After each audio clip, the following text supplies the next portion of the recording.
America Iran के बीच में cease fire तो हो गया, लेकिन लाख टके का सबसे बड़ा सवाल यह है कि सीज फायर हुआ कैसे। जो बात इतने दिनों से डोनाल्ड ट्रंप कह रहे थे कि सीज फायर होगा, सीज फायर करेंगे, हमने शर्तें भेजी हैं, ईरान माना कैसे। सबसे बड़ा लाख टके का सवाल ये। और दूसरा लाख टके का सवाल ये है कि ये सीज फायर हो तो गया है, लेकिन चलेगा क्या। ये सीज फायर आगे बढ़ेगा क्या। यानी 14 दिन का जो सीज फायर हुआ है, इन 14 दिनों में अब किसी तरीके से कोई हमला होगा या नहीं होगा। अमेरिका और इजराइल किसी तरीके से हमले करेंगे या नहीं करेंगे। और सवाल फिर यह भी है कि जो शर्तें ईरान की तरफ से 10 शर्तें अमेरिका ने मानी हैं, क्या उन शर्तों को वाकई अमेरिका ऑफिशियल तौर पर स्वीकार भी करेगा। ये 3-4 बड़े सवाल हैं और मुझे लगता है कि ये सवाल आप सबके जहन में भी होंगे। और इन सवालों का जवाब अगर कोई दे सकता है तो वो वही शख्स दे सकता है जो लगातार ईरान के अंदर रह करके वहाँ की स्थिति को, वहाँ की परिस्थितियों को, वहाँ के जो कुछ हालात हैं उनको देख रहा है। मैंने ईरान में ख़ास तौर पर प्रोफेसर जमीर अब्बास जाफरी साहब, उनसे बात की, उनसे रिक्वेस्ट किया मैंने। वो पूरी रात लगातार जगते रहे और मैंने उनसे कहा कि आप एक बार ज़रा आइए और हमारे दर्शकों के लिए बताइए कि इनसाइड स्टोरी क्या है, कैसे किस तरीके से ईरान माना। ये सीज फायर हो गया है तो ये सीज फायर कितना चल पाएगा, कितनी गारंटी है। अमेरिका और इजराइल किसी तरीके से पीठ में छुरा नहीं घोंपेंगे, इस बात की कितनी गारंटी है। बहुत सारे सवाल मैंने उनसे पूछे और बहुत बारीकी के साथ में, तथ्यों के साथ में उन्होंने जो बातें बताई है, मुझे लगता है कि आपको सुनना चाहिए। और सीज फायर के पीछे की जो कहानी है, पूरी कहानी, वो आपके सामने आ जाएगी।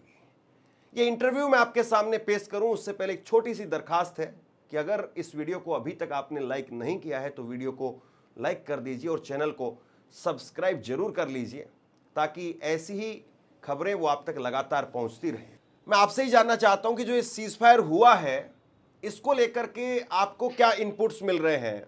ईरान कब जो है वो तैयार हुआ सीज फायर को लेकर के, और ये बिल्कुल आखिरी मोमेंट तक चीज़ें क्यों खींची, क्योंकि बात तो बहुत दिनों से हो रही थी, लगातार हो रही थी।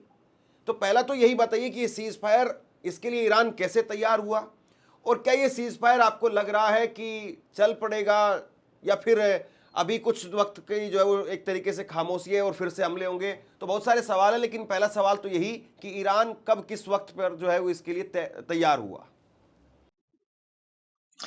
जी शुक्रिया, बहुत बहुत आपको आदाब अर्ज करता हूँ और तमाम व्यूवर्स को भी आदाब अर्ज करता हूँ और उम्मीद करता हूँ कि जहां हो खुशहाल हो, सुकून की जिंदगी गुजार रहे हों। हमारी दुआ आप सबके साथ है। सबसे पहले तो ये है कि ईरान के ऑफिशियल स्टेटमेंट, जो यहाँ का नेशनल सिक्योरिटी काउंसिल का स्टेटमेंट आया है, उसमें कहा गया है कि पहले 10 दिन की जंग के बाद अमेरिका ने कई बार प्रपोजल्स भेजे, कई बार मैसेजेस भेजे, हर बार ईरान ने रिजेक्ट कर दिया। और जिसके अंदर ये क्लियर था कि अमेरिका अपनी कंडीशंस को उन प्रपोजल्स में रख रहा था। ईरान ने तीन दिन पहले तकरीबन एक ईरान की तरफ से मैसेज आता है जिसमें ईरान ये कहता है कि हमने डेलिब्रेशंस के बाद, यानी गौर व फिक्र के बाद, और हमारी लीडरशिप और हमारी टॉप मैनेजमेंट के दरमियान डिस्कशंस के बाद हमने एक 10 पॉइंट का प्रपोजल अमेरिका को भेजा है। ये 3 दिन पहले एक मैसेज आता है और ये ऑफिशियल मैसेज होता है। तो ईरान ने कहा था कि जितने उनके प्रपोजल्स आए थे हमने सब रिजेक्ट कर दिया, और एक 10 पॉइंट का हमने प्लान भेजा कि इसको अमेरिका कंसीडर करेगा। तो ये क्लियर सिग्नल था कि ईरान ने अपनी कंडीशंस को मनवाया, अमेरिका की तमाम कंडीशंस को रिजेक्ट कर दिया। और जो इसको खुद डोनाल्ड ट्रंप ने अपने ट्वीट में भी कहा, एक पोस्ट में भी कहा, सोशल पोस्ट पे, जहां पर उन्होंने, डोनाल्ड ट्रंप ने ये कहा कि हमने ईरान के प्रस्तुत किए गए 10 पॉइंट्स को पढ़ा और हमने ये सोचा कि उस पे बातचीत हो सकती है और ये अच्छा बेस है आगे की बात के लिए। तो वो अमेरिका जो पूरी दुनिया में अपनी दादागिरी मनाता था, वो अमेरिका अभी ट्वीट करके कह रहा है कि ईरान ने जो प्रपोजल भेजा है उसके 10 पॉइंट्स अच्छे हैं, हम उस पे बात करेंगे। यानी प्रपोजल ईरान का है और ट्रंप उसको कह रहा है ठीक है, आपका प्रपोजल ठीक है, मेरे रिजेक्ट हो गए तो कोई बात नहीं, आपका ठीक है। तो ये यहां से बात जो है 10 पॉइंट प्रपोजल की बात थी। और इसमें ईरान की जंग पहले दिन से जो प्रपोजल था उसमें कोई चेंजेस नहीं आई है।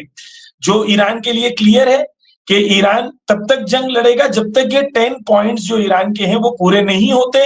और अगर दुश्मन ने 10 पॉइंट्स को मान लिया है, यानी उसने सरेंडर कर दिया है, तो ईरान डेफिनेटली जंग तलब कंट्री तो नहीं है, जंग नहीं चाहते। जब आप जंग के उद्देश्य पूरे हो जाते हैं तो जंग जो है वो वहीं पर रुक नहीं, लेकिन ये जो आप ये कह रहे हैं कि 3 दिन पहले जो है वो बातचीत हुई, बैठक हुई और उसके अंदर जो है वो तय हुआ कि 10 सूत्रों 10 हम जो है वो अलग अलग पॉइंट्स पर बातचीत के लिए आगे बढ़ेंगे, तो ये क्यों ऐसा हुआ? ये 40 दिनों से जंग चल रही थी।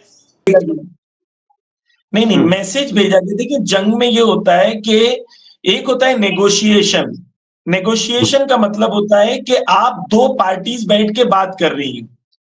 एक होता है जंग में मैसेजिंग, कि मैं आपको धर्मेंद्र जी मैसेज भेजता हूं कि हम ये सोच रहे हैं, तो आप क्या सोच रहे हैं, तो आप कहेंगे मैं ये सोच रहा हूं।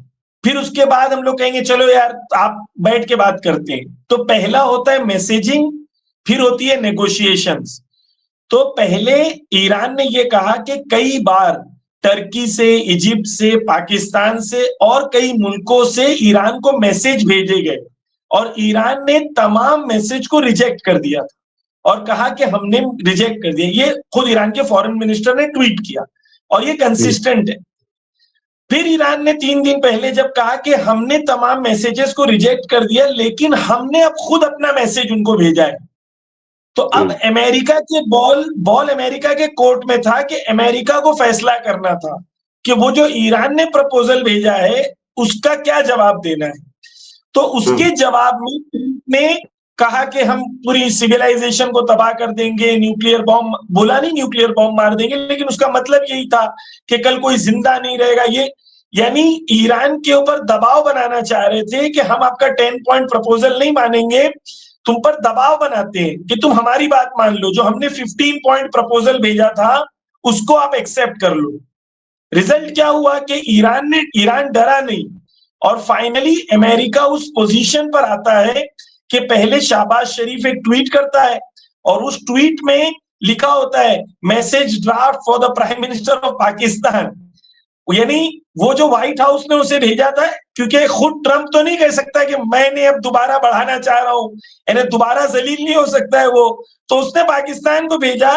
पाकिस्तान ने उसके मैसेज को पहले ट्वीट किया और फिर वो ये कह रहा है कि भाई हमने पाकिस्तान के बोलने पे ये कर लिया। तो डेफिनेटली पाकिस्तान एक कवर अप है। हकीकत में अमेरिका के पास शक्ति नहीं थी कि उस शक्ति प्रदर्शन करे और जंग को अगले लेवल पे लेके जाए, क्योंकि वो ये जानता था कि अगर वो जंग को नेक्स्ट लेवल पे लेके जाएगा तो ईरान भी नेक्स्ट लेवल पे लेके जाएगा। तो उसके लिए एस्केलेशन के बजाय उसने चाहा कि डी एस्केलेट हो और बातचीत हो, लेकिन ईरान की कंडीशंस पे बातचीत हो। धर्मेंद्र जी बहुत इंटरेस्टिंग है कि अमेरिका सोचे कितना गिर गया, कितना वो अपने आप को कमजोर पा रहा है कि ईरान के फॉरेन मिनिस्टर एक ट्वीट करते हैं, उस ट्वीट को डोनाल्ड ट्रंप कॉपी करता है और वो अपने सोशल पोस्ट पे पोस्ट करता है। यानी अमेरिका इतना कमजोर हो गया है कि ईरान के फॉरेन मिनिस्टर के ट्वीट को अमेरिका का प्रेसिडेंट कॉपी पेस्ट कर रहा है कि देखो मैं जो बोल रहा हूं ईरान वाले अप्रूव कर रहे हैं। अमेरिका इतना कमजोर हो गया इस जंग के अंदर। तो जो पूरी पोजीशन ऑफ वॉर है उसके अंदर बिल्कुल क्लियर था कि ये कह रहे थे कि रात को ईरान के 3 या 4 बजे हम बम बरसाएंगे। पूरी ईरान की जनता उस वक्त रोड पे थी।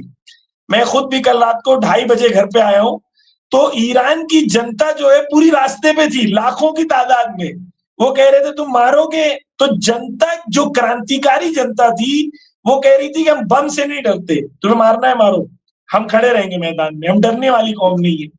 तो इसको पूरे पावर बैलेंस को आपको देखना है। एक और चीज जो अहम हुई है धर्मेंद्र जी, वो ये हुई कि ईरान की तरफ से कल रात को ही जो कई न्यूज़पेपर्स में आया है कि ईरान की तरफ से अमेरिका के अंदर बहुत भारी साइबर अटैक्स हुए हैं। यानी ईरान ने अमेरिका में साइबर अटैक्स किए हैं और वहां के क्रिटिकल इंफ्रास्ट्रक्चर के ऊपर ईरान ने साइबर अटैक्स किए हैं। और वो अमेरिका के न्यूज के अंदर भी आया है। ये एक और चीज बताता है कि ईरान की कुव्वत और कुदरत ये थी कि सिर्फ यहां पर नहीं, यानी जंग सिर्फ मिडिल ईस्ट में नहीं, लेकिन साइबर वॉर के जरिए से ईरान इस जंग को अमेरिका तक पहुंचा सकता था। हत्ता उनके वाटर इंफ्रास्ट्रक्चर के ऊपर भी हमले हुए हैं। ये द टेलीग्राफ नाम का एक न्यूज़पेपर है यूके का, उसमें भी छपा, और कई अमेरिकन न्यूज़पेपर में 8 अप्रैल को 2:43 पीएम ईएसटी की ये न्यूज है कि जहां पर ये कहा गया है कि ईरान ने साइबर अटैक भी किए। तो कई चीजें हुई हैं, मैं एक एक करके बता देता हूं धर्मेंद्र जी। ये जंगबंदी से पहले बहरीन ने यूनाइटेड नेशन सिक्योरिटी काउंसिल में एक प्रपोजल डाला। उस प्रपोजल में था कि होर्मुज को खोलने के लिए जो है क्या करना है, हमें सारी कंट्रीज मिलके आर्मी बनाए या सारी कंट्रीज मिलके कोशिश करें होर्मुज को खोलने के लिए। तो यूनाइटेड नेशन सिक्योरिटी काउंसिल में रशिया ने और चाइना ने दोनों ने मिलके उस प्रपोजल को वीटो कर दिया। देखिए, अगर एक कंट्री भी अगर कर देती ना वीटो तो काफी था, लेकिन दोनों ने क्यों किया, ये सवाल है। ये अमेरिका को सिग्नल था कि हम तुम्हारे खिलाफ और ईरान के साथ खड़े हैं। तो ये पावर बैलेंस में एक इंपॉर्टेंट स्टेप था कि यूएनएससी में चाइना और रशिया क्या स्टैंड लेते। दूसरी चीज जो हुई इसी पीरियड के अंदर वो ये थी कि अमेरिका को ये समझ में आ गया कि अगर हम एस्केलेट करेंगे तो वो एस्केलेशन का असर ये होगा कि ईरान भी एस्केलेट करेगा और जिसकी वजह से हम मुश्किल में पड़ सकते हैं। तो कई चीजें मिली जहां पर अमेरिका को फाइनली ये समझ में आ गया कि हमें घुटने टेक के जंग को युद्ध को रोक देना है। यानी आप यहाँ पे दर्शकों को ये बता रहे हैं कि सबसे पहली बात तो ये है कि जो वीटो पावर एक तरीके से रूस और चाइना ने इस्तेमाल किया तो उसे मैसेज चला गया कि अब रूस और चाइना वो सीधे जंग में आ जाएंगे एक तरीके से। और बड़ी बात आप ये भी कह रहे हैं कि साइबर अटैक्स वो भी शुरू हो गए थे अमेरिका के ऊपर। अमेरिका वो एक तरीके से लोगों को डरा रहा था ईरान के अंदर भी, जबकि प्रपोजल उसकी मेज पर पहले से रखा हुआ था और उसी प्रपोजल को अमेरिका ने एक्सेप्ट कर लिया लास्ट मोमेंट पर, जब लगा कि ये झुकने वाले नहीं हैं और अब वो टाइम पीरियड आ रहा है और ऐसे में फजियत होगी। उससे पहले ये है कि खुद ही विड्रॉ कर ले, और उसको एक पूरा नाटक दे करके और पाकिस्तान के जरिए उसको घुमा दिया गया। आपने इस बात को जो है वो सामने रखा है। अब मैं एक चीज़ आपसे जानना चाह रहा हूं, चूंकि ये तो जो कहानी अभी तक आपने बताई ये तो था कि सीज फायर कैसे हुआ। अब सीज फायर हो गया, आपने बता दिया कि कैसे हुआ। अब सीज फायर चलेगा क्या? 14 दिन का ये सीज फायर वो चलेगा क्या, या 14 दिन के सीज फायर में ही कहीं ना कहीं आपको लग रहा है कि कहीं कुछ ऐसी फिर से जो है वो चाल चली जाएगी कि 14 दिन का सीज फायर बीच में ही टूट जाए, या 14 दिन के सीज फायर में आपको लग रहा है कि ये सारी जो शर्तें आपकी हैं मुकम्मल तौर पर वो ऑफिशियल अमेरिका जो कबूल कर लेगा, मान लेगा? देखिए, ईरान के लिए क्लियर है धर्मेंद्र जी, अमेरिकन न्यूज़पेपर्स में ये आ चुका है ऑलरेडी कि Iran top 4 super powers in the world के अंदर इस जंग के बाद आ जाएगा। क्लियर है ये, क्योंकि अमेरिका को इस तरीके से ललकार के मैदान में लाना और उसके बाद अमेरिका को घुटने पर ले आना, ये क्लियर है कि जंग के अंदर ईरान जो है top 4 top 5 countries in the world के अंदर आ जाता है, जिसके अंदर ये एक पॉइंट है। दूसरा पॉइंट ये है कि अमेरिका कब नेगोशिएट करता है या कब अमेरिका सीज फायर करता है। अगर अमेरिका वेनेजुएला की तरह हमला करके उठा सकता हो तो अमेरिका कभी सीज फायर नहीं करेगा। अगर क्यूबा की तरह शिप को आने से रोक दे, वहां का ऑयल गैस सब बंद कर दे, वहां के हॉस्पिटल्स तबाह कर दे, तो अमेरिका कभी सीज फायर नहीं करता। अमेरिका सीज फायर कमजोरों के साथ नहीं करता, जिससे वो लड़ नहीं पाता, जिसको नष्ट नहीं कर पाता, जो उसके सामने खड़े हो जाते हैं और जिसको वो झुका नहीं पाता, उसके साथ सीज फायर करता है। तो यहां पर अमेरिका अगर पोजीशन ऑफ पावर में है तो अमेरिका की तरफ से हम सोच सकते हैं, क्योंकि पोजीशन ऑफ पावर में है तो ये क्या करेगा। बल्कि अभी बरअक्स है, ईरान पोजीशन ऑफ पावर में है। ईरान की शर्तों के मुताबिक जंग की बंदी की बात हो रही है। तो यहां पर यह है कि ईरान पोजीशन ऑफ पावर में है। अमेरिका के पास ऑप्शंस क्या बचते हैं, यानी अमेरिका के पास अगर ये ऑप्शन बचता है कि अमेरिका आके जो उसका क्लेम है कि भाई हम ईरान के पावर प्लांट तबाह कर देंगे, ईरान के मिसाल के तौर पर ईरान के जो है इलेक्ट्रिसिटी सप्लाई तबाह कर देंगे, ऑयल फील्ड तबाह कर देंगे, तो ईरान ने जो रिटेलिएशन कहा था उनको पता है कि वो भी सीरियस है, तो वो उनके लिए काबिल कबूल नहीं है। तो अमेरिका के पास ऑप्शंस क्या है, ये बहुत इंपॉर्टेंट है समझना। ईरान के पास बहुत ऑप्शंस है। ईरान के पास तो अंडर वाटर जो ईरान के पूरी दुनिया का 40% या 25% जो है इंटरनेट केबल पूरी दुनिया का ईरान के वाटरवे से जाता है। जो ईरान की समंदर है, जो हुर्मुज है, वहां से 25% इंटरनेट भी जाता है। ईरान तो एक फायर हवा भी नहीं करे, खाली वही उड़ा दे तो दुनिया का आर्टिफिशियल इंटेलिजेंस सेटअप और जो उनके वायर से जो पानी के नीचे जा रहे हैं वो तबाह हो जाएंगे, इंटरनेट बंद हो जाएगा 25% दुनिया का। तो ईरान के पास जंग में बहुत ऑप्शंस है, हुर्मुज ऑप्शन है, तो ईरान के पास पोजीशन ऑफ पावर है। और आप देखें क्रूड ऑयल 116 पे पहुंच गया था, आज वो तकरीबन 85 से 90 के बीच में आ गया है।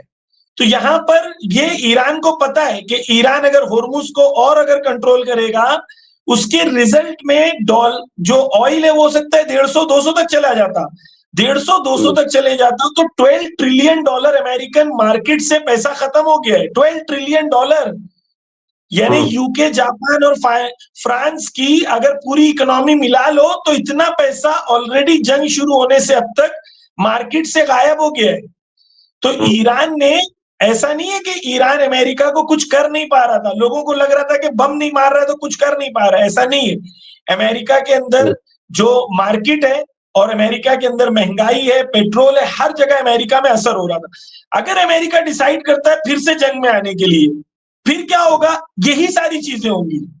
क्या होगा, डॉलर फिर 150 हो जाएगा, फिर मार्केट पूरी दुनिया की तबाह हो जाएगी, फिर अमेरिका में महंगाई बढ़ेगी, फिर अमेरिका में डोमेस्टिक इलेक्शन में रिपब्लिकन में वो हारेगा, तो फिर अमेरिका के अंदर उसकी बुराई होगी। इस वक्त अमेरिका में जब पोल किया गया तो 77% लोग कह रहे थे कि हम लोग ये वॉर को सपोर्ट नहीं करते।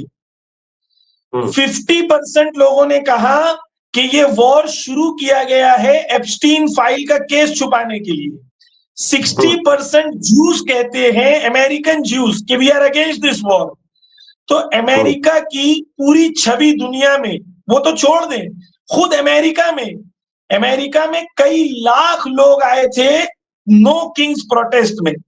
तो डोनाल्ड ट्रंप के लिए डोमेस्टिक प्रेशर है, इंटरनेशनल प्रेशर है, इकोनॉमिक प्रेशर है। अगर दोबारा जंग शुरू होगी तो ये तमाम प्रेशर दोबारा आएंगे। ईरान का नुकसान तो होगा, लेकिन वो जो अमेरिका का नुकसान होगा बगैर मिसाइल मारे, क्या वो अमेरिका में शक्ति है कि उस प्रॉब्लम को अमेरिका, खुसूसन डोनाल्ड ट्रंप, आप जानते हैं एक बिजनेसमैन है, आर्थिक आदमी है, तो अगर वो उसका इकोनॉमिक लॉस हो रहा है अमेरिका का और अमेरिका की जनता परेशान हो रही है, तो क्या उसमें ताकत है कि इसको लॉन्ग टर्म के लिए वो अपने आप को सस्टेन कर सकता है? तो ईरान को प्रॉब्लम नहीं है जंग करने में। क्यों धर्मेंद्र जी? जैसा कि मैंने शायद आपके शो में पहले कहा था कि ईरान जितना ऑयल निकाल सकता है और जितना बेच सकता है वो मैक्सिमम कैपेसिटी में ऑयल बेच रहा है हर रोज चाइना को ईरान का ऑयल जा रहा है। ईरान की जो कंट्री ईरान के साथ बात कर रही है उनको ऑयल जा रहा है, गैस जा रहा है, तो ईरान का तो धंधा चल रहा है। जंग अगर फिर से होती है तो ईरान का तो बिलियंस ऑफ डॉलर की ईरान की कमाई हो रही है ऑयल से, गैस से। प्रॉब्लम तो उनको हो रही है ना जिनकी कमाई नहीं हो रही है। ईरान में नुकसान हो रहा है, मैं दोबारा कह रहा हूं, ईरान में नुकसान हो रहा है, बिल्डिंगें टूट रही हैं, सिविलियंस मर रहे हैं, लेकिन ईरान के अंदर क्योंकि क्रांतिकारी फिक्र है, वो लोग इसको एक्सेप्ट कर रहे हैं, बिकॉज उनको पता है कि जंग के बाद हम एक पावर की तरह तब्दील होंगे और हमारी बहुत सारी प्रॉब्लम्स इस जंग के बाद खत्म हो जाएगी।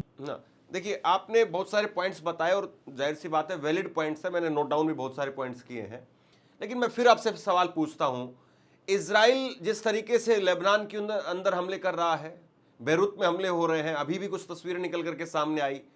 आपकी तरफ से कहा गया कि हिजबुल्लाह के ऊपर लेबनान में आप हमले नहीं करेंगे, वो भी एक शर्त है 10 शर्तों के अंदर। तो ऐसे में फिर इजराइल चलता रहेगा, अमेरिका उधर से कहता रहेगा। अभी डोनाल्ड ट्रंप ने कुछ देर पहले फिर से पोस्ट किए और कहा कि भाई अगर ईरान अपने जो यूरेनियम एनरिचमेंट है वो हमें सौंप देगा तो हम उनके ऊपर से टैरिफ वो भी कम कर देंगे, कुछ प्रतिबंध जो है वो भी कम कर देंगे और वहां पर जाकर के मदद भी करेंगे उनकी। तो ये फिर किस दिशा में जो है वो हम इस सीज फायर को देखें? क्या अब अमेरिका ईरान में आकर के आपके स्कूल, हॉस्पिटल वो सब बनवाते हुए दिखाई देगा, या फिर इजराइल जो है वो लगातार जारी रहेगा और बगैर अमेरिका के भी इजराइल लेबनान पर, और हो सकता है कि वो फिर ईरान पर भी हमले शुरू कर दे? देखिए, इजराइल जो है, आप जानते हैं कि इजराइल का वजूद जो है वो फॉरेन फंडिंग के ऊपर डिपेंडेंट है। तो अगर आप गूगल पे जाके सर्च करेंगे तो आपको ये मिल जाएगा कि बिलियंस ऑफ डॉलर अमेरिका हर साल उसे भीख देता है। वो भीख के ऊपर इजराइल जिंदा रहता है। तो इजराइल खुद से कुछ है नहीं, ये आप व्यूअर्स के लिए क्लियर होना चाहिए और हमारे भारतीयों के लिए भी क्लियर होना चाहिए कि हम इजराइल से, बहुत सारे लोग जो है जबरदस्ती, मैं आज एक चैनल पे गया था, वो कह रहे थे हिजबुल्लाह टेररिस्ट है। मैंने उनसे एक सवाल पूछा, भाई आप कह रहे हो हिजबुल्लाह टेररिस्ट है, हिजबुल्लाह बना 19 सॉरी मैं आपके सवाल के अंदर ये बात निकली है तो मैं चाह रहा हूं इसको कंप्लीट करो ताकि व्यूअर के लिए क्लियर हो जाए। 1980 में इजराइल ने लेबनान पे कब्जा कर लिया। तकरीबन 40% लैंड जो है लेबनान की इजराइल ने कब्जा कर लिया 1980 में। 1985 में हिजबुल्लाह बनी अपनी देश को और मातृभूमि को आजाद करने के लिए, और 2000 में उसने इजराइल को पूरे लेबनान से बाहर भगा दिया। हिंदुस्तान की गवर्नमेंट इजराइल हिजबुल्लाह को टेररिस्ट ऑर्गेनाइजेशन नहीं बोलती, और हिजबुल्लाह का हिंदुस्तान को लेके बहुत पॉजिटिव स्टैंड है, और हिंदुस्तान के बारे में कभी भी हिजबुल्लाह ने कोई नेगेटिव स्टेटमेंट नहीं दिया है। तो हम भारतीय होने के लिहाज से क्यों हम इजराइल फर्स्ट कहते हैं, क्यों हम इंडिया फर्स्ट नहीं कहते? कि हिजबुल्लाह और इजराइल की जंग है। अगर आप मिनिमम अगर नैतिकता और मोरालिटी को छोड़ भी दें तो आप कम से कम ये कहें कि उनकी जंग है, वो हमें परेशान नहीं कर रहे, वो हमारे बारे में पॉजिटिव स्टेटमेंट्स देते हैं। जब इसके हिजबुल्लाह के जनरल सेक्रेटरी थे, उनसे इंडियन एम्बेसडर मिलने गए थे, ये इंडियन न्यूज़पेपर में छपा था। तो सैयद हसन नसरुल्लाह जो शहीद हुए थे, उन्होंने कहा था कि महात्मा गांधी के बारे में मैंने बहुत पढ़ाई की है और मैं महात्मा गांधी की बहुत रिस्पेक्ट करता हूं, और उन्होंने कहा कि हम ये जो इजराइल से लड़ रहे हैं, अगर इजराइल ऐसा नहीं होता, जालिम नहीं होता, तो हमें जरूरत नहीं थी जंग की, क्योंकि इजराइल इतना जालिम है इसलिए हमें लड़ के अपने मुल्क को आजाद कराना पड़ रहा है।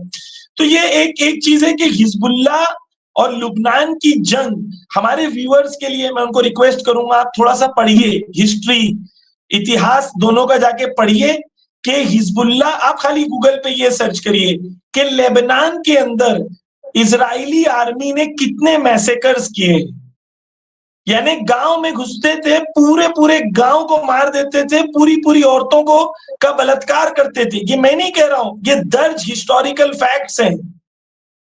तो अगर एक ऐसी जगह से अगर किसी की मातृभूमि पर हमला हो और ऐसा देश हो जो ऐसा हमला करे और उस पर कब्जा कर ले, और कोई क्रांतिकारी एक फौज उससे अपने आप को आजाद कराना चाहे, हमें क्या हक है कि हम उनको कहें कि आप टेररिस्ट हो, क्योंकि इजराइल कहता है इसलिए हम कहें? तो ये हमें समझना पड़ेगा कि कहीं पर भी, मैं व्यूअर्स को कहूंगा दोबारा जाके सर्च करिए, हिजबुल्लाह का अटैक सिवाय अमेरिका और इजराइल के दुनिया में कहीं पर भी कोई नहीं कह सकता कि हिजबुल्लाह ने अटैक किया है किसी भी मुल्क को, किसी भी नागरिक को, किसी भी सिविलियन को। ये मैं ओपन चैलेंज कर रहा हूं कि हिजबुल्लाह की जो जंग है वो अपने मुल्क को इजराइल के ऑक्यूपेशन से आजाद करने की जंग। ईरान का स्टैंड ये है कि हम पूरे पैलेस्टाइन की आजादी को सपोर्ट करते हैं और हम उस ऑर्गेनाइजेशन को सपोर्ट करेंगे जो पैलेस्टाइन की आजादी के लिए लड़ रहा।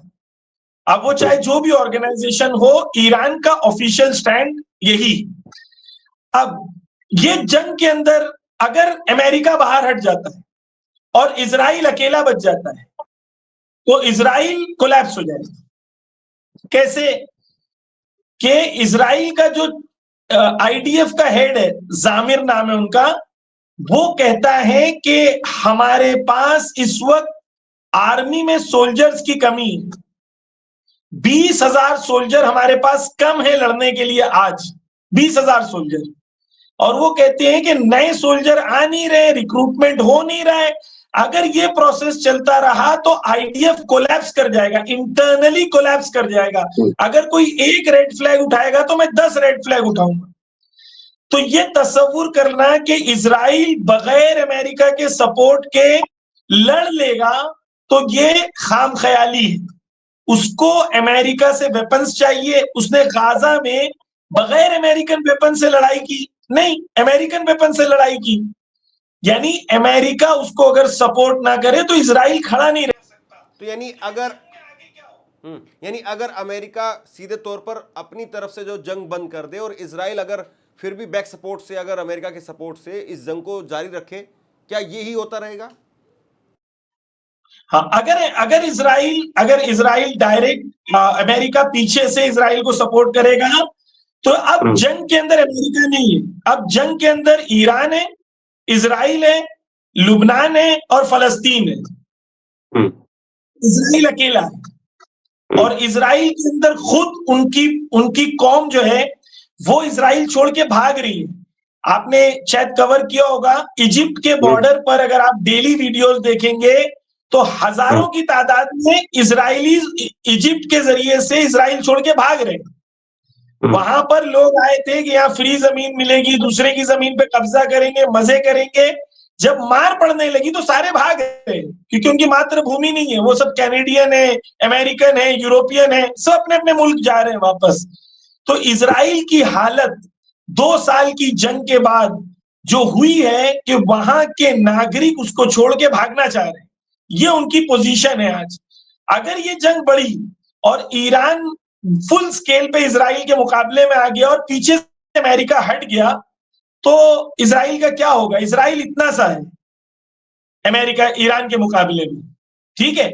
चाहे वो इजराइल जो भी चीज क्लेम करे, इन रियलिटी ये है कि अगर देखिए मिसाल के तौर पर ईरान अगर एक पावर प्लांट पे इजराइल के मार दे, हमला कर दे, तो वो पावर प्लांट पे हमला करने का रिजल्ट ये होगा कि 25% इजराइल की इलेक्ट्रिसिटी चली जाएगी। और ईरान पर अगर हमला करे इजराइल तो उसको 400 पावर प्लांट मारने पड़ेंगे तब जाके 25%। तो ईरान 16 लाख स्क्वायर किलोमीटर का है, इजराइल इतना छोटा सा है। तो अगर ये जंग, इजराइल क्या चाहेगा? इजराइल में खाली ये कंप्लीट कर लूं, इजराइल ये चाहेगा कि इजराइल अभी फॉल्स फ्लैग करेगा। जैसे आज सऊदी में एक अटैक करा देगा, एक कतर में करा देगा, एक दुबई में करा देगा, और ये सबको कहेगा कि ईरान मार रहा है। और फिर ये चाहेगा कि ये कंट्रीज जो है वो ईरान के मुकाबले पे आ जाए और ये जंग का पैसा ये कंट्रीज दे। तो कई फॉल्स फ्लैग होंगे अभी से लेके जंग बंदी खत्म होने तक, और मोसाद ये अटैक्स करवा के ईरान को ब्लेम करेगा ताकि ये जंग के अंदर मिडिल ईस्ट की कंट्रीज भी आ जाए, जीसीसी की कंट्रीज भी आ जाए और अमेरिका भी इन्वॉल्व हो जाए। तो यानी कुल मिलाकर के आप ये कह रहे हैं कि अमेरिका साथ था तब भी हम इजराइल को टक्कर दे रहे थे, और अगर अमेरिका साथ नहीं होगा तब तो धुआं उड़ा देंगे। और दूसरी बड़ी बात यह है कि और दूसरी बड़ी बात आप ये भी कह रहे हैं कि अमेरिका अब किसी भी तरीके से सीधे तौर पर इस जंग में आएगा नहीं, क्योंकि उसके ऊपर डोमेस्टिक, इंटरनेशनल और इकोनॉमिकल एक तरीके से प्रेशर है, और ट्रंप उस स्थिति में अब नहीं है कि उस प्रेशर को बहुत आगे वो झेल पाए। खैर, उम्मीद करते हैं आप जो कुछ कह रहे हैं वैसा ही हो, और जंग कम से कम अभी केवल ये 14 दिनों के लिए नहीं बल्कि सालों के लिए, सदियों के लिए अगर टल जाए तो इस दुनिया में और अमन चैन होगा, ईरान में भी होगा, भारत में भी होगा, पूरी दुनिया में होगा। उम्मीद करते हैं कि ऐसा ही हो। आप आए और बहुत जी मजबूत हो जैसे पहले थे, और ईरान इंडिया गैस पाइपलाइन फिर से शुरू हो। और मेरी दुआ यह है कि हर भारतीय को 20 रुपया 25 रुपया लीटर गैस मिले या किलो गैस मिले। अगर गैस पाइपलाइन पास हो जाती है तो वो हर भारतीय के हित में है। बस मेरी दुआ ये है कि ईरान से हमारा रिलेशन अच्छा हो। अभी जो ईरान से इंडिया ने ऑयल लिया है जो रिसेंटली, वो ऑयल में इंडियन लोकल करेंसी में ऑयल लिया गया है। तो अगर हम अपनी लोकल करेंसी में ऑयल लेते हैं, वो हमारी मुल्क की और हमारी नेशनल इंटरेस्ट में है। ईरान के साथ दोस्ती, चाहे वो ऑयल का फैक्टर हो, चाहे वो गैस का फैक्टर हो, चाहे वो हमारी संस्कृति हो, चाहे वो हमारी परंपराएं हो, हम लोग ईरान से बहुत नजदीक हैं। अमेरिका और इजराइल से हम लोगों को जबरदस्ती गोरी चमड़ी अपनी बना के उनसे नजदीक बनाना पड़ता है, जबकि हकीकत में हमारी संस्कृति, हमारी परंपरा, हम लोग ईस्टर्न लोग हैं और ईस्ट की यूनिटी की तरफ हम लोग बढ़ने की कोशिश करें। बहुत बहुत शुक्रिया, आप आए और बहुत वाकई डिटेल में, बहुत आंकड़ों के साथ में, एक एक तथ्यों के साथ में जो है आपने बात रखी है। और मुझे लगता है कि हमारे जो दर्शक हैं उनको बहुत सारे मुद्दों को लेकर के क्लैरिटी हो गई होगी, और ये जंग अब किस तरफ जाएगी या बस अब जंग थम गई है और थम ही जाएगी, सारी बातें मुझे लगता है कि आपने बहुत बारीकी से समझाई है। बहुत बहुत शुक्रिया आपका। Thank you sir. Thank you Dharmendra ji.